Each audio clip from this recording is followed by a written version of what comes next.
Nous voilà maintenant rendus à la dernière table ronde de cette journée, tournée autour du citoyen comme partenaire central de la démarche Une seule santé. Pour animer cette table ronde, nous avons le plaisir d'accueillir Matteo Merzagora. Matteo Merzagora est directeur de l'association TRACE. L'association accompagne les structures dans le domaine des sciences et sociétés par de la médiation, des conseils ou de la formation. L'association a notamment accompagné le Muséum national d'histoire naturelle sur la thématique Une seule santé. Je vais trouver quelqu'un qui lève la main et dit non, je suis contre le fait que les citoyens s'expriment. Non, contre après les rendre concrets, les rendre vrais, c'est quelque chose de très compliqué. Compliqué parce que ce n'est pas qu'une question de transdisciplinarité, ce n'est pas qu'une question de partager les connaissances, c'est aussi souvent entre différents acteurs des langages différents. C'est des systèmes de reconnaissance différents, c'est des modèles économiques différents qui rendent les dialogues souvent très compliqués.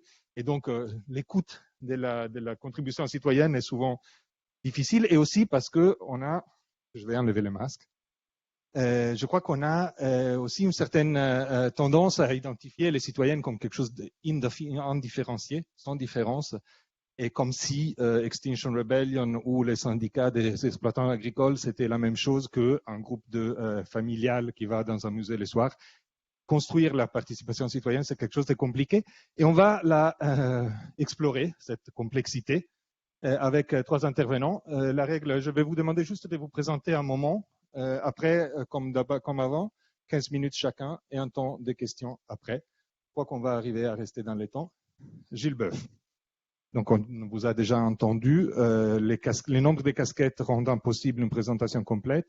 Professeur à Sorbonne Université, président du Centre d'études d'expertise en biomimétisme, mais aussi élu au Conseil régional de la Nouvelle-Aquitaine, où vous avez un rôle justement pour une seule santé, et ancien président du Muséum d'histoire naturelle. Laquelle de ces casquettes est la plus pertinente aujourd'hui? Et vous allez un peu nous aider à introduire quelle est l'importance et la vraie valeur dans le concept de One Health de la participation citoyenne, qui se fait aussi sur le terrain. Morgane Pinotto, par contre, vous travaillez, vous êtes chargé des projets à l'Association des familles victimes du saturnisme. AFVS, vous nous dites deux mots pour introduire ce que vous allez après nous dire en détail après. Oui, déjà on remercie le réseau ISE. Vous avez le droit d'enlever vos masques. Comment ? En tant que speaker, on a ce privilège. Je remercie déjà le réseau ISE de nous permettre de parler aujourd'hui et de rapporter notre expérience. Donc l'association des familles victimes du saturnisme, elle est née d'un mouvement citoyen, donc ça nous paraissait important aujourd'hui de partager cette expérience d'un mouvement citoyen qui est à l'origine de la lutte contre le saturnisme infantile. C'était l'expérience d'un immeuble à Paris dans le 19e que je vais vous détailler tout à l'heure. Merci. Et le troisième regard, c'est celui de Marine Canavese, qui est doctorante. Donc, c'est plutôt le regard de la recherche, un regard peut-être externe, mais peut-être pas autant que ça, sur les pratiques. Est-ce que vous êtes plutôt expert de sols contaminés urbains ou plutôt de participation citoyenne, ou les deux? Bon, voilà. Du coup, ma thèse porte plutôt sur les sols urbains et périurbains à l'échelle nationale. Je tente d'écrire une socio-histoire des sols urbains.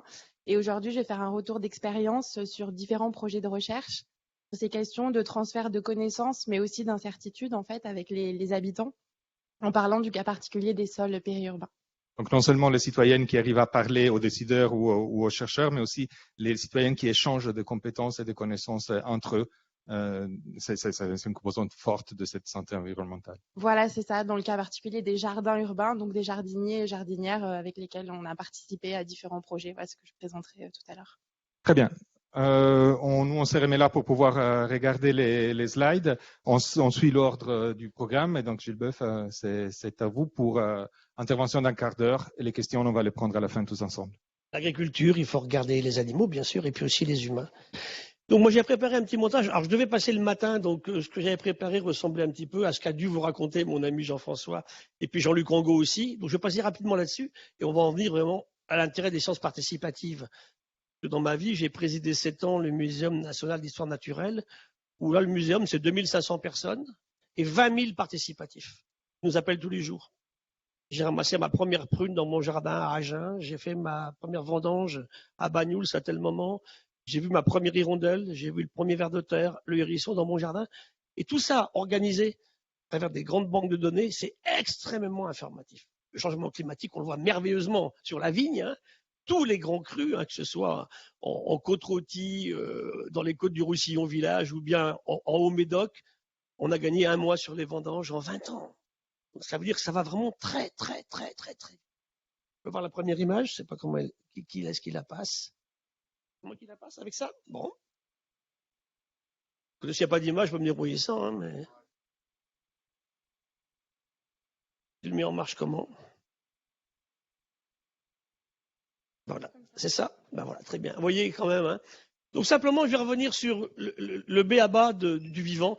Le vivant, la Terre a 4,6 milliards d'années. Ça, c'est bien. On a des moyens de le mesurer physiquement, chimiquement, très très bien. 4,6 milliards, 4 600 millions d'années. Le vivant, un peu moins de 4. Alors, les premiers fossiles, on ne les connaît pas, mais on a des traces d'activité biologique avec du carbone d'origine organique vers 3,9.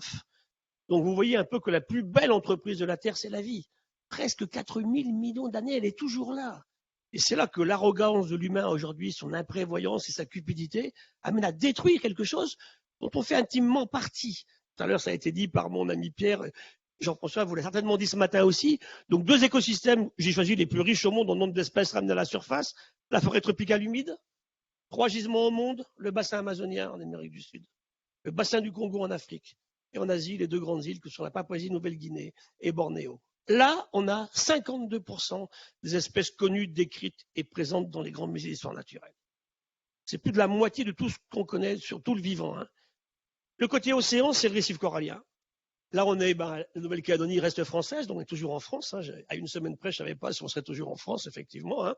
Récif du Grand Sud, 5 à 6 000 espèces au kilomètre carré. Ça veut dire que là, vous avez une diversité absolument incroyable. Beaucoup moins d'espèces dans l'océan que sur les continents. Alors, on réfléchit beaucoup à ça, c'est une question intéressante à creuser, effectivement. Donc là, vous avez 2 écosystèmes ultra riches qui partent. La forêt tropicale humide part au rythme du quart de la France chaque année. À ce rythme-là, on n'en aura plus à la fin de ce siècle. Ça veut dire que c'est la moitié des espèces connues, plus. Le récif corallien, si vous prenez une planisphère, une carte du monde, on voit l'océan en premier, hein, eh bien, c'est 1% de la surface de l'océan de corail. Et c'est 33% des espèces connues dans l'océan. Vous voyez, l'importance de ce qu'on appelle hotspot ou megadivers, hein, des zones du monde incroyablement riches. Et l'humain là-dessus, vous me direz, il est là, voilà. Shanghai, le tiers des Français, dans la même ville. Donc vous imaginez bien que les impacts de l'humain et de ses activités extrêmement importantes. Et en fait, on a 2 raisons aujourd'hui d'être un peu intranquilles. Le climat a toujours changé. Les gens l'ont oublié, il a tout le temps changé. Heureusement qu'il a changé le climat. S'il n'avait pas changé, on aurait une espèce marine, une espèce continentale, ça serait basta. On aurait assez. Hein. Aujourd'hui, il change trop vite. Dans l'intranquillité actuelle, il y a effectivement sa température de surface de l'océan sur 140 ans et la remontée du niveau de la mer.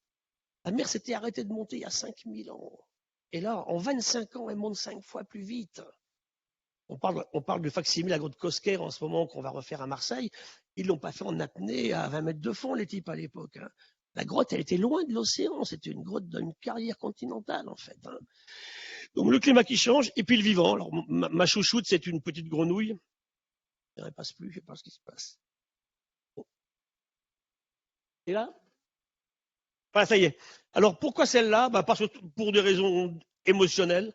Darwin fait le tour du monde avec son Beagle, on est au début 19e, et il trouve une petite grenouille dans les forêts de Patagonie. Elle n'est pas connue. À l'époque, on fait quoi? On prend la grenouille, on la met dans un bocal d'alcool, elle part à Londres, et on l'oublie. 120 ans sur les rayonnages du musée de Londres. On la retrouve au début des années 2000, qu'il y a une grenouille, elle n'a pas de nom, on va lui mettre un nom. C'est le grand Darwin qui l'a trouvée, elle s'appelle Rhinoderma darwini. On s'en fout de votre grenouille, on la connaissait, on ne savait pas ce matin qu'elle existait. N'empêche qu'elle est le symbole de quelque chose. Elle s'en va, ma grenouille. Elle s'en va irrémédiablement parce qu'on coupe tous les grands arbres de la forêt de Patagonie, les grands araucarias, pour les remplacer par des pins et des eucalyptus. Et ma grenouille n'aime pas les pins et les eucalyptus. Donc voilà un modèle intéressant. Alors, le vivant s'en va, et puis quelques-uns sont en train d'arriver effectivement en ce moment. Lui, il arrive. Vous avez dû en parler ce matin, je suppose. Hein. Alors d'abord, on a dit tellement de conneries sur le coronavirus 19 que c'est un petit peu effrayant. Hein. Ce n'est pas un labo qui l'a inventé. C'est probablement un labo qui l'a bricolé. Ça, c'est tout à fait différent. On le connaît depuis 20 ans dans les grottes chinoises. On va au Laos, on va au Cambodge, on va en Chine. 480 virus, pour l'instant, qui ont été effectivement trouvés dans ces zones particulières. Les coronavirus sont des virus décrits par des vétérinaires. Je pense, moi, au débat le 20 mars 2020 pour créer le conseil scientifique du président. Il n'y a pas un vétérinaire. On s'est super accroché à l'époque. On a mis 13 mois à faire accepter un vétérinaire dans le conseil scientifique. Il y avait des médecins urgentistes qui devaient parer au fait des urgences dans les hôpitaux, que je comprends parfaitement, hein, mais il fallait un peu plus de pluralité, de transversalité pour avoir un vrai conseil scientifique. Les vétérinaires découvrent les coronavirus et avaient déjà vacciné. Hein, donc mes amis de Seva Santé Animale à Libourne, ils avaient eu des vaccins depuis très longtemps, dirigés contre des coronavirus. Donc, médecins vétérinaires, on a dit, puis on va voir écologue, hein, dans EcoHealth, que j'ai évoqué tout à l'heure. Alors, qu'est-ce qu'a fait l'humain sur le coronavirus 19? Il est allé le chercher. Il fallait lui foutre la paix. Il y a 1500 km entre les grottes où vit le Rhinolophus affinis, porte ce virus, et Wuhan. Ce n'est pas les chauves-souris qui sont venues voler. On est allé les chercher. Après que ça passait par un marché ou par un laboratoire, peu importe finalement. Donc, ce qui n'aurait pas dû se passer, c'est passé. Et surtout, ce qui a effrayé un écologue comme moi, on en parlait aussi avec Serge, c'est la vitesse de dissémination. Rappelez-vous le premier cluster à Milano, un vol, Wuhan-Milano. Allez, ça explose. Les religieux à Mulhouse, les militaires français à Paris, et c'est parti. Taïwan a mis 1 jour à arrêter les avions chinois. On a mis 100 jours à arrêter les avions chinois. Maintenant, de toute façon, il est partout, le coronavirus. Il a cogné beaucoup en Europe de l'Ouest, en Amérique du Nord, en Amérique du Sud. Beaucoup moins en Afrique et en Asie. Probablement pour des raisons d'immunité non spécifique, croisée en tout cas, comme on dit. Pas le même, mais ces gens-là connaissaient des choses un petit peu proches. Donc voilà, l'idée, c'est un merveilleux exemple pour comprendre ce qu'est justement EcoHealth ou One Health, comme vous voulez. Donc nous sommes intranquilles. Je ne veux pas aller plus loin. Ça veut dire que je ne veux pas parler de collapsologie ou de catastrophisme. On est intranquille. Pourquoi j'aime ce terme? D'abord, il est inventé par une femme qui s'appelle Muriel Fliss, qui est une philosophe du CNRS, de PSOA. La tranquillité, c'est le fait qu'il nous faut une vigilance. Si vous êtes vigilant, vous faites attention. Culture de l'impact. Tout à l'heure, ça a plus ou moins été dit. Chaque fois que vous faites quelque chose, où que vous soyez, à quelques moments de la journée, développez une culture de l'impact. Si je fais ça, qu'est-ce qui va se passer? Si les entreprises faisaient ça, si les citoyens faisaient ça, ça changerait beaucoup, beaucoup, beaucoup de choses.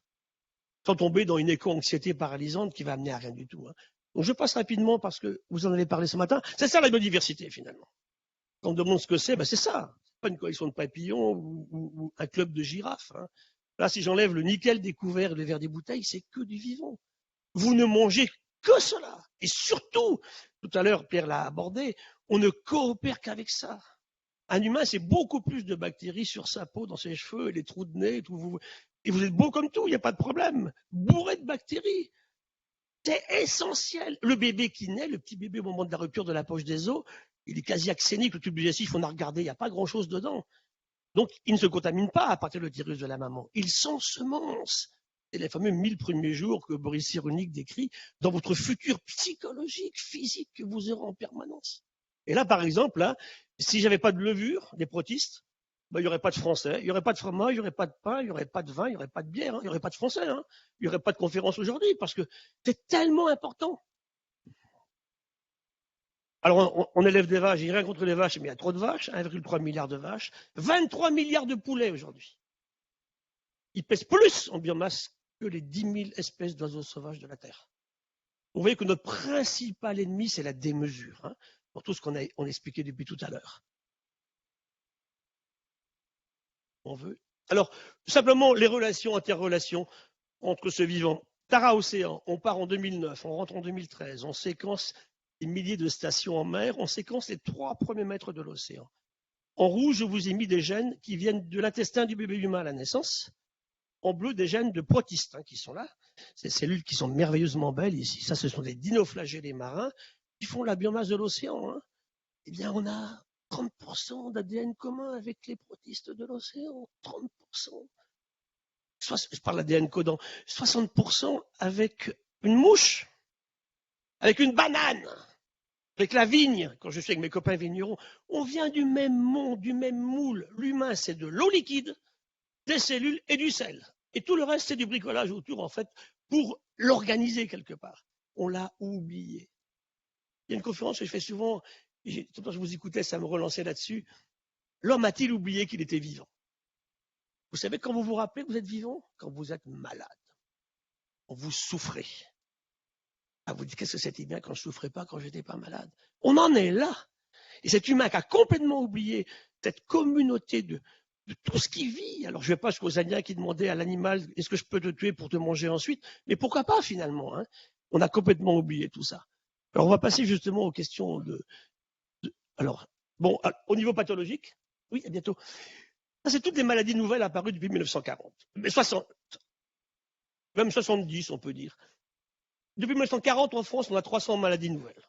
Alors, si j'enlève celles qui sont liées effectivement au vieillissement, on vit plus longtemps, et celles qui sont liées à l'exposition au soleil, personne n'allait à poil sur les plages avant 1940. On ne faisait pas ça. Hein. Et aujourd'hui, quand vous voyez les magazines de ces superbes filles australiennes dans les années 50 qui allaient se baigner, elles sont toutes mortes de mélanome. Hein. Donc, ça veut dire qu'effectivement, nos comportements ont été absolument incroyablement fous.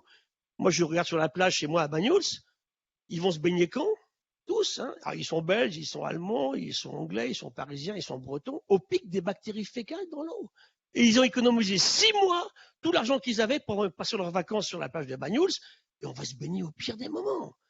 C'est Homo sapiens, l'homme qui sait.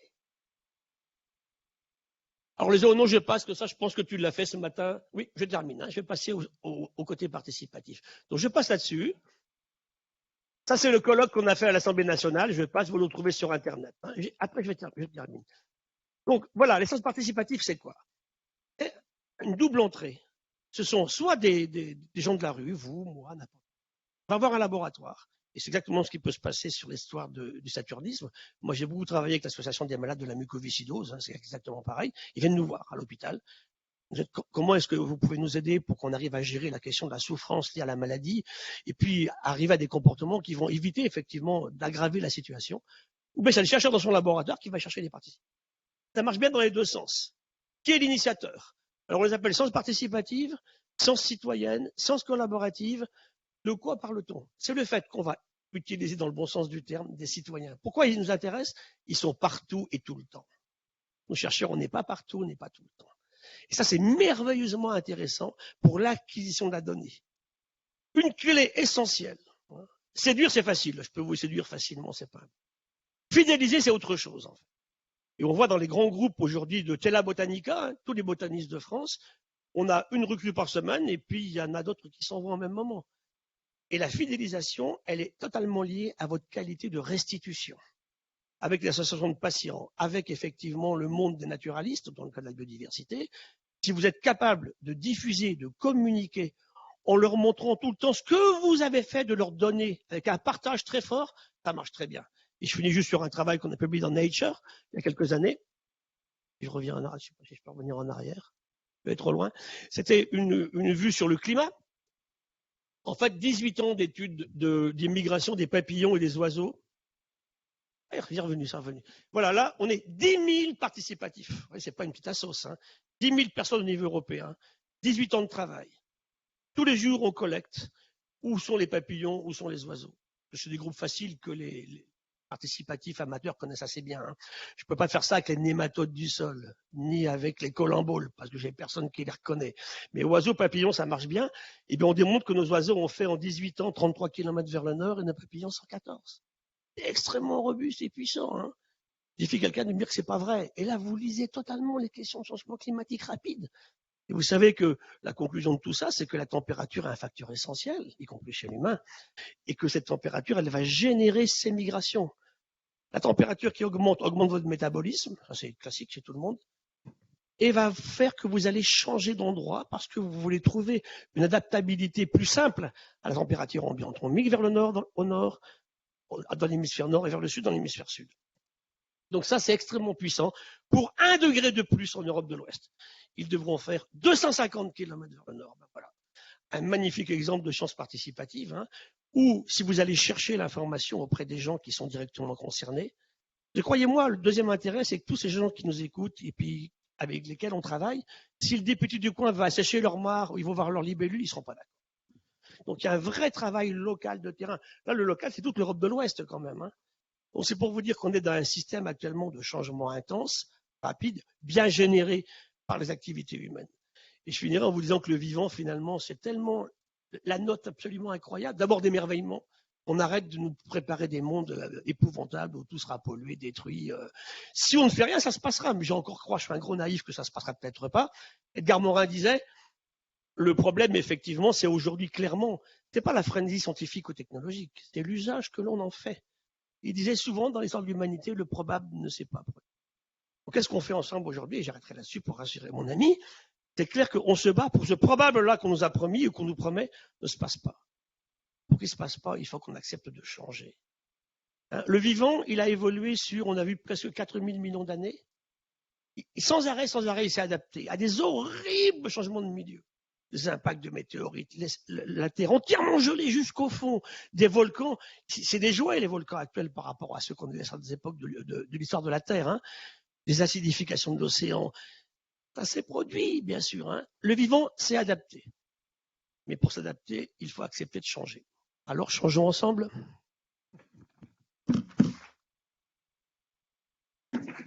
Merci beaucoup pour avoir aussi sauté une partie de votre présentation pour aller au bout du participatif. On aura l'occasion d'y revenir. Vous avez évoqué certaines caractéristiques du participatif. Le citoyen qui est partout, il est tout le temps. Il peut collecter des énormes quantités de données. Il peut nourrir, il peut faire ce que la somme de tous les chercheurs ne peuvent pas faire. Mais il y a une autre caractéristique du citoyen qui peut être intéressante, c'est son savoir d'expérience. C'est les savoirs qui viennent des gens qui vivent avec certaines situations, et c'est le cas du saturnisme. Donc peut-être c'est une autre forme de participation qu'on va explorer avec vous, Morgane Pinotto. Donc, l'association des familles victimes du saturnisme, on intervient aujourd'hui plus comme pour partager notre expérience de la lutte contre le saturnisme, une maladie environnementale, à partir d'une mobilisation citoyenne. Donc l'association, elle existe depuis 20 ans. Je vais organiser mon intervention en 3 parties. D'abord, un petit historique de l'association pour vous permettre de comprendre le mouvement citoyen, et ensuite faire le lien avec le One Health. Donc le saturnisme, il est réapparu à Paris, notamment au travers du décès de 2 enfants à cause des peintures au plomb dans les vieux logements. Et à partir de là, un collectif s'est construit, un collectif interassociatif avec des associations de l'environnement, des droits de l'homme, des immigrés, etc., qui ont vu la gravité de cette pathologie et qui ont voulu agir et faire en sorte que l'opinion publique en préoccupe. Excusez-moi, je vais remettre oublié de passer les slides. Voilà. Je vais vous rappeler du coup une petite, pour que ce soit clair pour tout le monde, les sources d'intoxication au plomb, elles peuvent être environnementales, domestiques, professionnelles, compte tenu de ses usages passés et présents. Et là, dans notre situation, ça va être principalement l'exposition au plomb dans les peintures. Donc dans les années 90, le saturnisme infantile est devenu une priorité nationale du fait de cette redécouverte du plomb. Mais c'était compliqué parce que il n'y avait pas d'encadrement juridique pour traiter ces situations, c'est-à-dire qu'on traitait l'aspect santé, mais on avait du mal à traiter l'aspect sanitaire, le relogement, etc. de ces familles. Et notre association est donc née en 98, en regroupant des familles intoxiquées, des bénévoles d'autres associations, Médecins du Monde, le GISTI. Et son premier objectif, ça a été de se positionner sur le terrain juridique, de mener un travail d'information et d'accompagnement des familles qui étaient un peu perdues face à cette mobilisation. Donc la première victoire de l'association, ça a été de faire qu'il y ait un volet saturnisme dans la loi de lutte contre les exclusions de 98, et ce volet, il a permis d'imposer le signalement et la notification des cas de saturnisme infantile aux autorités sanitaires, ce qui a permis également de faire des travaux dans ce genre de situation. Elle a ensuite fait un bond médiatique important en 2000, et donc là, c'est vraiment la situation d'un îlot insalubre qui se trouvait dans le 19e arrondissement, un immeuble extrêmement vétuste où il y avait des tas d'enfants intoxiqués au plomb. À cette époque, les pouvoirs publics ont voulu faire des travaux pilotes dans cet immeuble. Et comme je vous le disais tout à l'heure, il n'y avait pas de protocole de travaux, donc les travaux se sont faits avec les enfants dedans. Donc il y a eu des situations de surintoxication d'enfants à des doses extrêmement importantes, parfois létales. Et donc l'association s'est mobilisée pour que ces travaux soient arrêtés, que les familles soient relogées. et s'est battu aux côtés des familles pour que la réglementation s'améliore sur la question du saturnisme infantile. Les médias ont beaucoup relayé cette situation, et ce qui a permis à d'autres familles victimes qui pensaient être seules dans leur coin de se rallier à l'association. Donc il y a ensuite un autre immeuble du quartier où là aussi il y avait 17 familles avec enfants en bas âge et des enfants très intoxiqués. On parle de taux à 850 microgrammes, des enfants qui avaient des doses létales, hein. Et notre démarche en tant qu'association, c'était d'aider ces habitants, ces collectifs de citoyens à faire valoir leurs droits, à être plus visibles. Et donc, notre démarche, elle était d'impulser et de soutenir l'organisation et leur mobilisation, de les informer aussi, parce qu'ils avaient moins accès à tout. Enfin, l'information, elle est diffuse, hein, sur les questions environnementales, et il y a 20 ans encore plus. Et donc, les familles se sont mobilisées, se sont entraidées. Et elles ont partagé leur expérience avec la presse, elles ont témoigné dans un film, donc je vous mettrai le lien dans le dernier slide, du plomb dans la tête. Voilà. Donc le lien qu'on peut faire de cette situation avec le concept Une seule santé, c'est que l'exemple du plomb, ça illustre parfaitement ce concept d'un polluant qui va recouper de multiples risques. Je suis désolée, je bug avec le Hop, ça c'était voilà déroulé pour que vous ayez un plan. Donc le plomb est un polluant qui va recouper des risques multiples parce que c'est visible dans différents milieux, différents environnements. On peut en trouver dans l'eau, dans les sols, dans l'air et dans différents matériaux, puisque ça a été très utilisé dans l'industrie. Et il faut prendre en compte le fait que on n'est pas soit consommateur, soit travailleur, soit citoyen. On est tout ça à la fois, et dans tous les aspects de notre vie quotidienne, on peut être exposé. Donc dans l'air de son appartement, dans l'eau de ses canalisations, son alimentation, le potager de son jardin, et au travail, éventuellement dans ses loisirs. Le plomb, malgré le fait qu'il ait été et qu'on connaisse sa toxicité depuis l'Antiquité, il a été très largement utilisé. Il a entraîné une importante contamination de l'environnement, une exposition humaine et des graves problèmes de santé publique. Il est au départ reconnu comme maladie professionnelle, hein, c'est la première maladie au tableau des maladies professionnelles en 1919, et ensuite il est reconnu en 21 par l'Organisation internationale du travail. Malgré ça, on a continué à l'utiliser dans l'exploitation minière, la métallurgie, la manufacture, dans le recyclage. On l'utilise dans les batteries, dans les peintures, l'essence qu'on a utilisée pendant près d'un siècle. Donc en France, il n'y a plus d'essence au plomb depuis 2000, mais il faut savoir que le dernier pays qui a interdit l'essence au plomb à la pompe, c'est l'Algérie. Ça s'est arrêté en juillet 2021, c'est-à-dire que pendant un siècle, malgré le fait qu'on connaissait depuis le départ, hein, la toxicité du plomb dans l'essence, on a continué à l'utiliser. Et donc on en trouve aussi dans les peintures, dans les feuilles de plomb sur les balcons, sur les toitures, dans les munitions. Donc ça se retrouve dans le gibier qu'on consomme, les jouets, les cosmétiques, enfin on en trouve vraiment partout.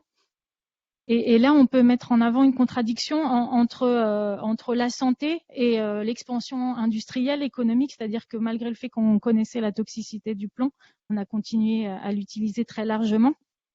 Et le saturnisme, c'est une maladie qui est liée à l'environnement, mais qui a un impact, qui a un coût social et économique très élevé, qui a des effets sur la santé et le bien-être humain, avec des pertes économiques importantes. L'OMS, à travers l'Alliance mondiale pour l'élimination des peintures au plomb, avait en 2017 fait établir des analyses en termes de coût-avantage. Et si on prenait juste l'exemple de la réduction de l'usage de la peinture au plomb en France, on pouvait considérer que le bénéfice net pouvait être de 3,78 milliards. Donc c'est énorme. Et c'était calculé sur la base des coûts évités, c'est-à-dire les coûts évités dans le traitement au niveau santé, sur le suivi des enfants qui auraient été intoxiqués, sur le plan social, la perte de QI, la perte de chance, les coûts induits par l'éducation spécialisée pour les enfants qui ont parfois besoin d'être suivis en CMP, etc., après de fortes intoxications en plomb. Donc notre rôle à nous en tant que, donc là j'en arrive à ma troisième partie, quel est notre rôle nous en tant qu'association pour relayer la parole du citoyen, c'est de faire avancer le débat en sachant que les informations et les interlocuteurs sont extrêmement diffus. Si on parle des ministères concernés par la question du saturnisme en France, ça va être le ministère de la Santé, du Logement, de la Culture, du Travail, de l'Écologie. voilà, c'est difficile pour les citoyens de s'y retrouver. Nous, on est sollicité à la fois par des citoyens, mais également par d'autres associations qui vont être spécifiquement sur des publics particuliers. Je pense par exemple aux populations roms qui sont souvent sur des terrains qui sont très pollués. Ça peut être des citoyens qui nous alertent ou qui cherchent des informations. On l'a vu après l'incendie de Notre-Dame notamment, et qui ont du mal à faire confiance ou à trouver la bonne information au bon endroit. C'est vrai que Internet, c'est une mine d'informations, mais c'est aussi beaucoup de fausses informations aussi. Il faut savoir faire le tri, il faut savoir hiérarchiser les informations qu'on trouve. Et on a remarqué aussi une défiance importante de la part des citoyens par rapport aux données des experts. On l'a vu là quand il y a eu l'incendie de Notre-Dame, il y avait une forte défiance des gens qui faisaient un peu moins confiance sur les questions de seuil, de risque. Et c'est vrai que c'est un élément à prendre en compte, c'est que les seuils ou les seuils d'intoxication, les valeurs seuils peuvent être différentes quand on parle du travail, quand on parle de tout à chacun dans l'environnement.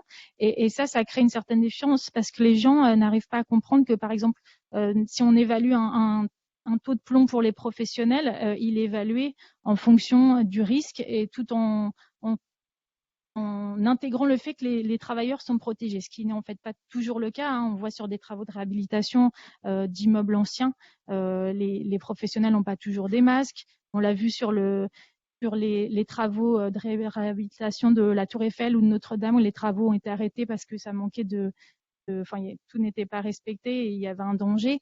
Donc c'est des éléments qu'il faut prendre en compte il faut croiser les dangers et en même temps il faut informer de la manière la plus précise possible.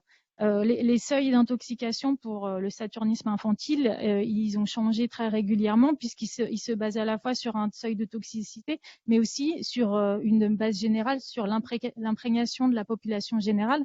Donc il y a 20 ans, on l'établissait à 150 microgrammes, maintenant c'est à 50 microgrammes. Et ça aussi, ça crée un certain doute, des suspicions de la part de la population, puisque les scientifiques s'accordent à dire qu'il n'y a pas d'effet, il y a des effets sans seuil. Donc je vais vous présenter très rapidement parce que je suis juste sur le temps. Dans un sens mais pas dans l'autre. Voilà, donc très rapidement, donc notre action quotidienne auprès des familles qu'on reçoit, il va être de plusieurs ordres. D'abord le repérage, c'est-à-dire qu'on se rend au domicile ou on va sur les terrains où on se déplace en tout cas pour essayer de repérer et d'informer les gens directement chez eux des risques qu'il y a. Ensuite, on a un travail partenarial, c'est-à-dire que nous, on est une association, on est là pour informer, pour repérer, mais on va bien sûr transmettre aux autorités compétentes qui sont l'Agence régionale de santé ou les mairies. On informe donc largement les familles et également les médecins traitants. Donc, c'est-à-dire que souvent, on fait une petite lettre aux familles quand on a identifié un risque de saturnisme dans un logement, par exemple, pour que la personne le transmette aux médecins. L'idée étant toujours que les enfants des familles exposées puissent accéder à un dépistage. Voilà. Donc là, je vous ai fait un deuxième slide qui est plus détaillé. Je ne sais pas si j'ai le temps d'aller plus loin. En tout cas, vous pourrez toujours le regarder sur le site du réseau ISE après la conférence. C'est un schéma qui est un peu plus détaillé si vous voulez en savoir plus. Et enfin, j'ai fait un dernier slide qui permet de faire quand même une différence entre les débuts de l'association et maintenant, c'est-à-dire que en 98, quand l'association s'est créée, donc à partir d'un collectif de citoyens, on avait les différents partenaires autour des familles, donc les associations, l'AFS Médecins du Monde, l'école, puisque le premier cas a été mis en lumière par la directrice d'école, la PMI, tout était lié. À partir d'un cas, ça nous a permis de comprendre l'enjeu que le saturnisme représentait pour les enfants. Et ça a été donc le combat de l'association et des familles à cette époque a été à l'origine donc du volet saturnisme de la loi de 98, a permis à contribuer à ce qu'il y ait une réglementation plus stricte. Alors qu'aujourd'hui, c'est un peu plus diffus. On arrive un peu moins à mobiliser les gens. Les gens sont un peu plus dans leur coin. On a quelques mobilisations très locales, 18e arrondissement, Argenteuil. Et on a quelques mobilisations qui prennent peu, beaucoup de gens qui nous demandent des informations, mais qui se mobilisent pas ensemble. C'était le cas des familles autour de Notre-Dame et des familles qui sont sur les camps de Roms, sur les zones d'épandage en Île-de-France. Voilà.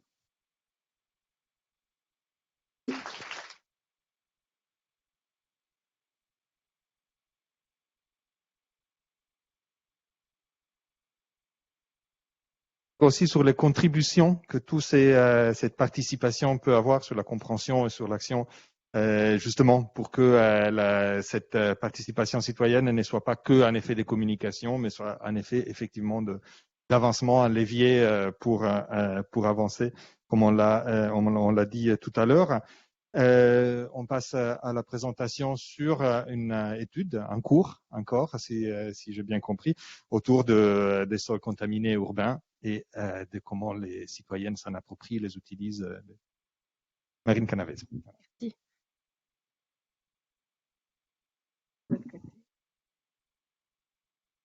Merci de m'avoir conviée à participer à cette réflexion sur les contributions citoyennes.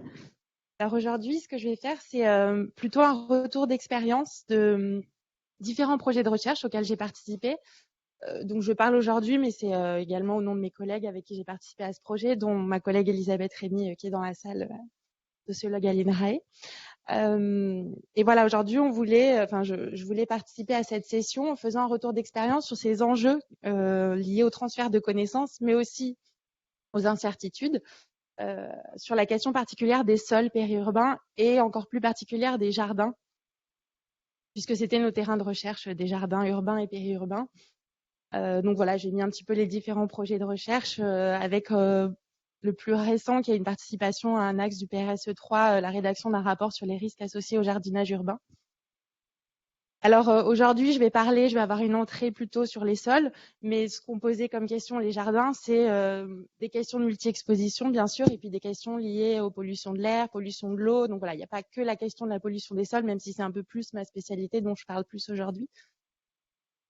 Alors, je vais revenir brièvement sur ce que les sciences sociales ont pu déjà apporter de réflexion sur les sciences participatives, auxquelles nous, on était attentives avant d'arriver sur nos terrains, que j'ai pas forcément listé ici, mais voilà, des questions de ce qui peut être reproché aux sciences participatives, que les citoyens sont souvent mobilisés comme une main-d'œuvre gratuite de récolte de données, mais moins associée aux valorisations de la recherche, par exemple, à la formulation d'hypothèses de recherche, voilà, avec plein de questionnements sur les sciences participatives et leurs limites. Et puis nous, se sont posés aussi des enjeux liés spécifiquement à la question des sols, sur faire des sciences participatives sur les sols, qu'est-ce que ça pose comme questionnement particulier. Alors, plusieurs questionnements. Excusez-moi, je mets le temps pour avoir un repère. Donc, contrairement à l'air et à l'eau, il y a un manque assez flagrant et qui nous était également relevé par les associations de protection de l'environnement d'information du grand public sur la contamination des sols, sur les sols en général urbains et périurbains et sur leur contamination de fait. Ce point particulier qui est l'absence d'une valeur réglementaire française pour définir qu'un sol est contaminé. De manière générale, qu'est-ce que ça fait de faire des échanges de connaissances et de sciences autour d'une question de risque sanitaire, du coup, voilà, qui n'est pas forcément le plus valorisé, le plus glamour dans les sciences participatives et le plus facile comme objet de discussion. Les sols urbains en général, en plus, puisque nous, sols pollués, mais en plus sols urbains, qui sont généralement plus chargés en éléments traces métalliques que les sols ruraux, en HAP également. La complexité du sujet, d'un sujet très technique, avec de nombreuses incertitudes qui demeurent sur ces questions-là, incertitudes et controverses qui sont encore à l'œuvre dans les milieux scientifiques. Donc, comment communiquer, comment faire des sciences participatives avec toutes ces incertitudes et avec l'usage des sols de manière générale qui fait l'objet de vifs débats encore très récemment. Donc nous, quand on est arrivé dans nos projets de recherche, on était face à un paradoxe qui était une incitation assez forte pour de nouveaux usages des sols urbains, avec ça fait écho aussi à ce qu'ont présenté la ville de Paris ce matin avec Ronald Charvet, mais voilà, une injonction à certains aménagements dans la ville, à une certaine vision de la ville de demain en ce qui concerne l'usage des sols urbains, mais avec une qualité de ces sols qui était encore largement méconnue,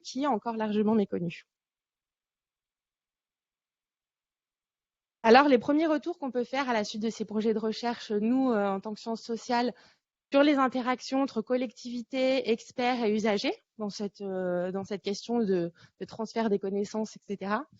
Du côté des usagers, ce qu'on a pu voir, on a notamment fait des ateliers sols dans lesquels, je repasse brièvement sur ça, mais voilà, les jardiniers venaient avec des échantillons de terre et des collègues en sciences biotechniques et des collègues du CEREMA, notamment, faisaient des analyses de ces échantillons de terre en direct, et donc il y avait des échanges, etc., avec les jardiniers. Puis de manière générale, ils ont participé à ces projets, donc ils étaient là lorsqu'il y avait des prélèvements de terre, etc. Et il fallait également restituer ces données-là, et qui n'étaient pas forcément des données faciles à restituer lorsqu'il y avait des contaminations avérées. Donc on voit un grand intérêt du public pour ces questions-là, pour l'usage des sols de manière générale.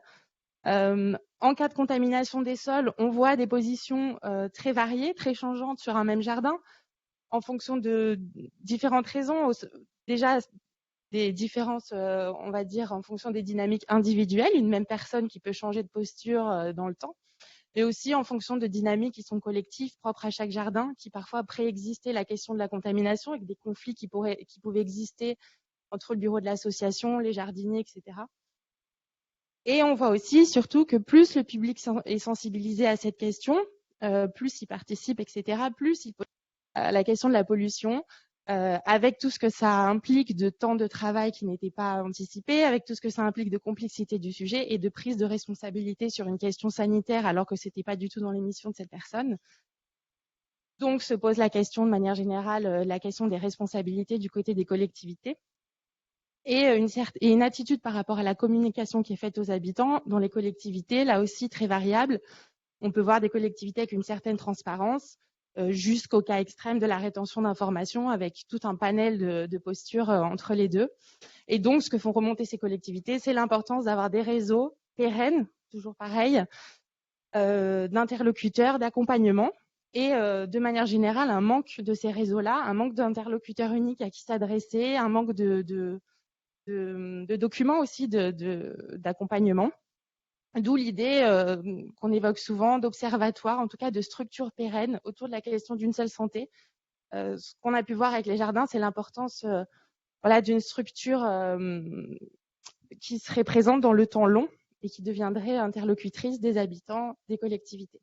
Et donc enfin, pour revenir sur ce retour d'expérience, le dernier point par rapport à l'expertise, et ce que ça suppose dans les complexités de transfert des connaissances et des incertitudes, c'est de manière générale l'expertise, donc c'est pas propre à l'usage des sols, hein. L'expertise en général est traversée par d'autres enjeux que purement techniques, des déterminations, notamment ce que les sciences sociales ont largement documenté, des intérêts, des valeurs liées aux sources de financement, liées aux conflits d'intérêts éventuels, etc. Et on voit l'importance de publiciser ces conflits d'intérêts et ces déterminations. Alors dans le cas des sols périurbains, ce qui se passe, c'est que ça a pu se traduire dans les publications de guides. Par exemple, ces dernières années ont été multipliés des guides visant à orienter les usages des sols urbains. Plusieurs guides avec différentes orientations. Une première option qui était plutôt basée sur la protection de la santé publique. Donc on a mentionné ce matin le guide à paraître de l'ARS, qui va bientôt donc être publié sur l'aménagement de jardins associatifs urbains. Puis ces guides-là se basaient plutôt sur des valeurs agricoles locales, etc., et qui mettaient plus en avant la santé. Mais on voit aussi d'autres guides qui sont eux plus portés par des porteurs de projets, ingénieurs, ingénierie agronomique, etc., qui seraient tentés d'aller plutôt au-delà de ces valeurs-là. Où l'idée de départ, la philosophie de départ, c'est on privilégie le jardinage, on privilégie l'usage potager. Et donc, on va au-delà de ces valeurs-là. Et donc, ce que font ressortir ces conflits de représentation, etc., c'est le public qui se retrouve confus par rapport à ces enjeux-là que lui n'a pas forcément en tête. Les jardiniers, les habitants n'ont pas forcément, et les collectivités aussi, n'ont pas forcément tous ces éléments en tête là, et se retrouvent avec une multitude de guides, une multitude d'approches. Et donc l'importance et donc des controverses, etc., qui sont maintenues, mais donc l'importance d'une transparence sur ces jeux d'acteurs, sur ces arbitrages en amont de la publication de ces guides, arbitrages qui du coup sont pas forcément publicisés. Donc quand on parle de transfert de connaissances avec le grand public, de sciences participatives, c'est l'importance aussi de clarté sur ces enjeux-là. Donc, de manière générale, sur la question des transferts des connaissances et des incertitudes, ce qu'on peut dire en retour d'expérience de nos différents projets depuis plusieurs années sur les jardins urbains et périurbains, c'est donc d'abord de démocratiser davantage les connaissances et les incertitudes sur la contamination des sols. Démocratiser davantage, comme je le disais dans la slide précédente, ça veut dire démocratiser aussi davantage les conflits d'intérêts qui peuvent exister dans les différentes controverses. Un exemple, c'est par exemple l'importance de mobiliser l'expertise historienne sur la question des sols, parce que sans revenir dans les détails, voilà, pour l'évaluation de la pollution d'un sol, la contamination d'un sol, etc., il faut connaître le passé du site. Donc, ça demande un gros travail de diagnostic historique. Il y a une expertise historienne, académique qui existe sur ces questions-là. Et donc, après, comment les services d'État arrivent à mobiliser cette expertise-là? C'est aussi l'intention au départ du projet qui doit être discutée et questionnée avec les usagers et les publics concernés. C'est-à-dire que, et ça c'est pas propre au sol urbain, mais c'est comment on fait participer, on fait de la science participative, mais on doit pouvoir reformuler, la reformulation du problème qui est souvent posé par les habitants doit être permise. C'est-à-dire que si c'est juste de la récolte de données, sur un temps court, on participe à un projet, on ouvre la porte de son jardin, on permet de faire des analyses, mais la reformulation du problème du problème scientifique au départ doit être permise tout au long de la procédure et non pas seulement une fois que disons que l'implication des jardiniers ne doit pas arriver après cette formulation du problème. Et faire des sciences participatives sur les sols périurbains, c'est une occasion aussi de mettre en débat la multiplicité de la fonction de ces sols. Toujours pareil, si il y a un usage qui est prédéfini, discutable, alors ça remet complètement en question la dimension de sciences participatives. L'idée étant donc de pouvoir discuter de la multiplicité de ces sols. Par exemple, lorsqu'un sol est trop contaminé, que ça demande, qu'il y a trop de complexité technique à jardiner dessus, trop de risques, surtout sanitaires. Et si le potager n'est pas envisageable, alors il y a une ouverture sur un vaste champ de possibles en fait des sols de la ville de demain. Végétation spontanée, jardin ornemental, espace récréatif, plein d'options qui vont aussi avec les questions de dérèglement climatique et de la ville de demain, comment elle peut être pensée sur cette question-là, et non pas seulement l'usage potager avec une vision techniciste et particulière de la ville nourricière, etc. Ce qui nous paraissait important aussi de discuter aujourd'hui et de faire émerger, c'est, on parle souvent de la figure de l'éco-citoyen, etc., du citoyen de demain. Nous, on a vu apparaître vraiment cette figure-là dans la question des jardins, avec beaucoup de jardiniers qui nous disent, voilà, moi, c'est pas grave de ne plus faire de potager, de plus cultiver mon potager, une fois qu'ils apprennent, par exemple, la contamination d'un sol. Mais ce que j'aimerais, c'est pouvoir participer à la dépollution de ce sol pour les générations futures, par exemple. En fait, j'aimerais pouvoir faire un projet de phytoremédiation, enfin voilà, des propositions de ces habitants-là, avec l'idée de la défense d'un intérêt général et non pas finalement qui serait irrévocable, qui voudraient maintenir à tout prix leur parcelle, etc. On dit souvent, voilà, faudrait faire attention de ne pas faire fermer les jardins, etc. Mais en fait, on voit de la part des habitants une volonté de devenir plus experts sur ces questions et de participer du coup à soigner ces sols en quelque sorte. Enfin, c'est des termes qu'on a pu entendre. Donc, une ouverture du champ des possibles de la part des habitants, donc aux sciences participatives aussi, enfin du côté expertise collectivité, comment accueillir ce champ des possibles et le rendre voilà, accessible au plus grand nombre. Voilà, je crois que c'est bon. Merci. La slide, la diapositive le dit clairement, c'est le ton de l'échange. Mais je demande aux intervenants, on va s'asseoir là pour pouvoir répondre aux questions s'il y en a. Je rappelle que vous pouvez aussi poser des questions à distance dans le chat. Donc, je demande juste par un geste s'il y en a déjà des questions qui sont arrivées, pas encore. Vous pouvez le faire sur le chat, même à 16h33, après une longue journée. Donc, d'abord, voir s'il y a des questions ici, de moments de rebond. Moi, j'aimerais commencer à vous demander à tous les trois un rebond sur un terme que j'ai vu apparaître dans les trois présentations, qui est le terme de confiance. qui était pour la fidélisation, pour les gains de confiance qui permet l'échange, qui permet aussi aux citoyennes de participer et donc de réagir, parce que la confiance, c'est pas quelque chose c'est pas une donnée qui nous arrive comme ça, c'est pas de la magie, c'est quelque chose que ça s'est construit. Et alors, si on peut peut-être identifier un élément, chacun de son point de vue, qui permet de construire cette confiance essentielle à la participation. Peut-être on peut commencer par Gilles. La confiance et le respect mutuel. Moi, je connais bien les participatifs depuis longtemps, tous les naturalistes, il y en a des centaines de milliers en France. Tous ils sont en train de se dire, c'est mes données à moi, je ne veux pas les donner, je ne veux pas les partager. J'ai dû me battre pour mettre dans le fichier du muséum des énormes banques de données, des Pyrénées par exemple, parce qu'ils les gardaient pour eux. Les Basques ne voulaient pas les donner aux Catalans, qui ne voulaient pas les donner aux gens de la Dordogne.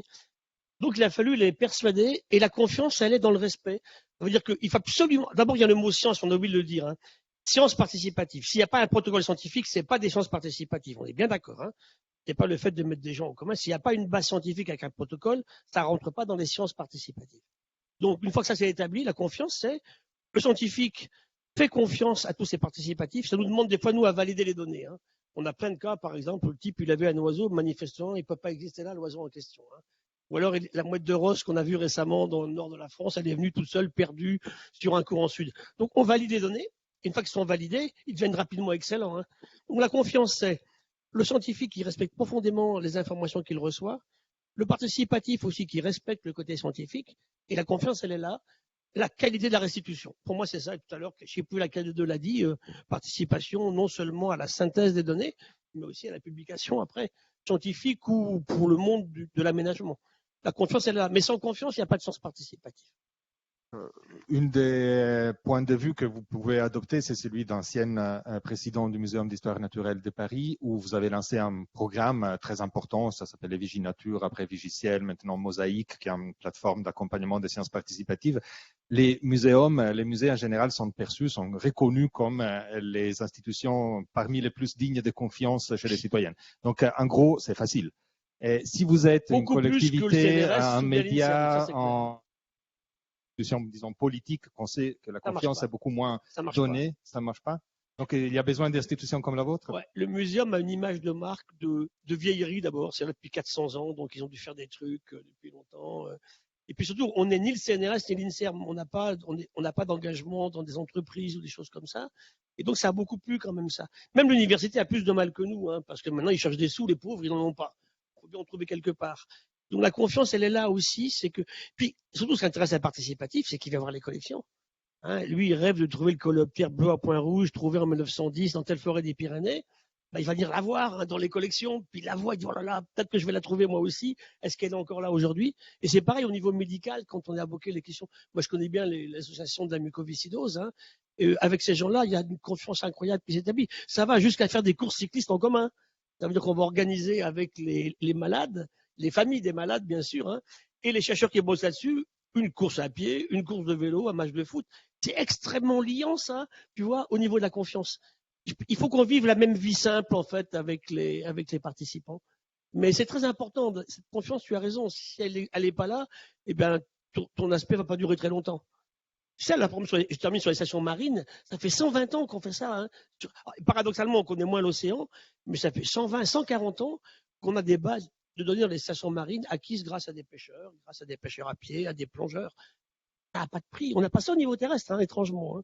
Parce que c'est parti de gens qui étaient là, qui vivaient une communauté d'esprit. Et l'océan, c'est un particulier parce que si on ne parle pas marin, on oublie le marin. Donc, tu vois, ça a joué beaucoup dans la confiance mutuelle depuis plus de 100 ans. Je vais poser la même question aux autres intervenantes. N'hésitez pas, entre-temps, à lever la main. Comme ça, on peut repérer s'il y a des curiosités ou des questions de la part de vous.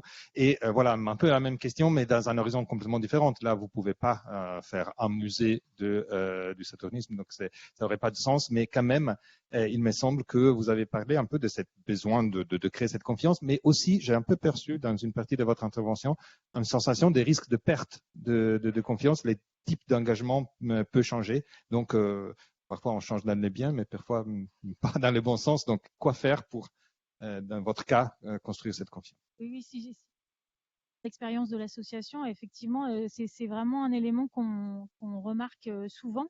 une défiance à la fois de la part des informations des politiques ou des organismes sanitaires, etc.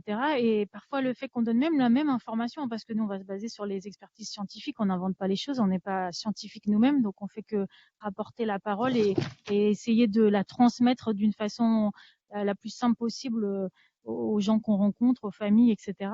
Le fait que ça vienne de nous, on sent parfois une confiance qui est plus importante. Après, je pense qu'il y a des éléments dans notre quotidien qui font que la crise de confiance de la part de la population générale peut se faire. Je vois au moment de l'incendie de Notre-Dame, mais on voit aussi sur le coronavirus, etc. Je pense que quand on est politique, scientifique, on peut dire aussi qu'on ne sait pas. Et le fait de dire qu'on ne sait pas parfois, au moins ça rassure. Enfin, je vois, si je prends l'exemple du coronavirus, avec le masque était utile, mais non, finalement, il était plus utile, etc. Enfin, c'est un exemple concret de notre quotidien qui fait qu'il y a une perte de confiance. Sur la question du plomb ou de différents polluants, le chlordécone dans les Antilles, enfin voilà, c'est des problèmes sanitaires, environnementaux qui ont malheureusement créé une crise de confiance de la part des populations sur des problèmes de santé publique importants. Marine Canavese, même Oui. réflexion. Je rejoins tout à fait ce qui vient d'être dit sur la question des sols. Déjà, ça vient d'un premier lieu d'avoir la modestie scientifique aussi de dire ça, on ne le sait pas, on n'est pas sûr, donc c'est pas facile de communiquer sur l'incertitude. Pourtant, c'est une donnée, les incertitudes, on a l'habitude de faire de la science avec, y compris les sciences biotechniques, donc c'est comment on en parle publiquement. Après, je crois que c'est aussi accepter que la défiance, elle est un peu justifiée aussi parfois par, dans le cas des sols périurbains, on voit que ça a été des réseaux très confinés pendant longtemps. C'était un compartiment de l'environnement dont on parlait peu, d'où étaient largement exclues les autorités sanitaires, mais aussi les sciences sociales, etc. Donc c'est aussi accepter que cette défiance, elle a des justifications. Et puis aussi pour la question la science participative en particulier, on voit, c'est encore le cas aujourd'hui, mais pendant longtemps, dans les projets de recherche pluridisciplinaires, les sciences sociales étaient là pour faire de l'acceptabilité sociale. Et en fait, voilà, donc comme son nom l'indique, c'était juste faire accepter quelque chose qui était déjà décidé. Donc c'est de quelle manière on associe les habitants à formuler une hypothèse de recherche ou une idée, et puis pouvoir la modifier au cours du temps, puisque comme je disais, plus on acquiert de connaissances, plus on devient expert en tant qu'habitant, et plus on a envie de reformuler le problème de départ. Donc si c'est juste pour faire de la récolte de données et qui n'est pas de prise sur vraiment une politique ou une vision, voilà. Et dernier point, la confiance, je pense qu'elle s'acquiert aussi sur le long terme, d'où le problème, comme a été évoqué ce matin dans une des questions, des projets de recherche à court terme, des laboratoires scientifiques qui passent très rapidement sur des terrains. Parfois, il y a des terrains, nous, sur les jardins, qui sont multi-enquêtés par plein de projets différents. Cette confiance, elle s'acquiert forcément dans le long terme. Du coup, pas forcément avec la recherche comme elle est faite actuellement. Merci beaucoup des réactions de la salle. Moi, j'ai encore plein de questions, mais je ne voudrais pas monopoliser la parole. Et une des questions que je me pose est la participation des citoyennes à l'effort de connaissance et après d'action, parce que le titre de la journée, c'est aussi levier pour l'action. C'est quelque chose que ça peut être utile dans le cas de certaines situations. Et dans le cadre de One Health, il me semble que c'est indispensable. C'est-à-dire que dans les propos que j'ai entendus entre les lignes, pas autant que ça, surtout ce que vous venez de dire, Jules Boeuf, on ne peut pas construire cette alliance, cet regard complémentaire entre les trois santé sans que les personnes qui opèrent sur le terrain en tant que personnes qui sont parce que citoyennes, mais aussi parce qu'agriculteurs, parce qu'éleveurs, parce que personnes qui s'occupent de la biodiversité. Donc, est-ce que la participation, l'engagement des citoyennes est une condition nécessaire à qu'on puisse faire du One Health, ou c'est juste un peu de luxe? Ce qu'a dit mon ami, j'ai oublié son prénom, est essentiel. Les sciences sociales ont été utilisées pour justifier l'usage. Moi, je vois par exemple, êtes-vous prêt à accepter le retour du vautour fauve dans les Pyrénées? Faire un gros travail de sociologie, c'est pas simple. Alors que c'est bien autre chose que ça. Il faut bien sûr des maths appliquées, de la physique, de la chimie, de l'écologie, de la biologie, de la sociologie, de l'anthropologie, de la géographie, de l'histoire, et un poil de philosophie, c'est pas mal aussi, si tu veux. Donc ça veut dire que c'est tout ça qu'il faut qu'on mette en place. Alors, À communiquer au début, c'est difficile, mais si on met pas tout ça en même temps, ça ne marchera pas. Je prends le cas, on a fêté il y a un mois le bicentenaire de l'Académie nationale de médecine. C'est pas des farfelus écolos qui manifestent. Hein. Il y a eu une bronca contre le gouvernement actuel au niveau de la gestion de la crise, de ces vieux monsieur. Et puis pourquoi? Parce que la matinée traitait déconfiance dans la science. Et pourquoi déconfiance? Parce que les médecins ont dit tout et n'importe quoi, et qu'on a oublié ce qu'est la science, qui est tout sauf une opinion. Depuis maintenant 20 mois, on n'entend que des opinions. Écoutez, les candidats aux élections en ce moment, c'est que des opinions. Il n'y a aucune base technique et scientifique. Et c'est ça qui a créé la déconfiance. Et dans ce que tu disais, c'est exactement pareil. On va perdre nos participatifs, et cette confiance, si elle n'est plus là, ça n'existe pas. Et pour les garder dans le temps, comme tu disais, il ne faut pas qu'on leur raconte des bobards. Quand on ne sait pas, bien évidemment. Alors que là, on a tout entendu, avec des égos monstrueux qui arrivaient à des choses que les gens ne comprenaient plus. Et des écoles mises en place parce qu'on avait mélangé la science établie avec la science en marche. Et ce n'est pas la même chose.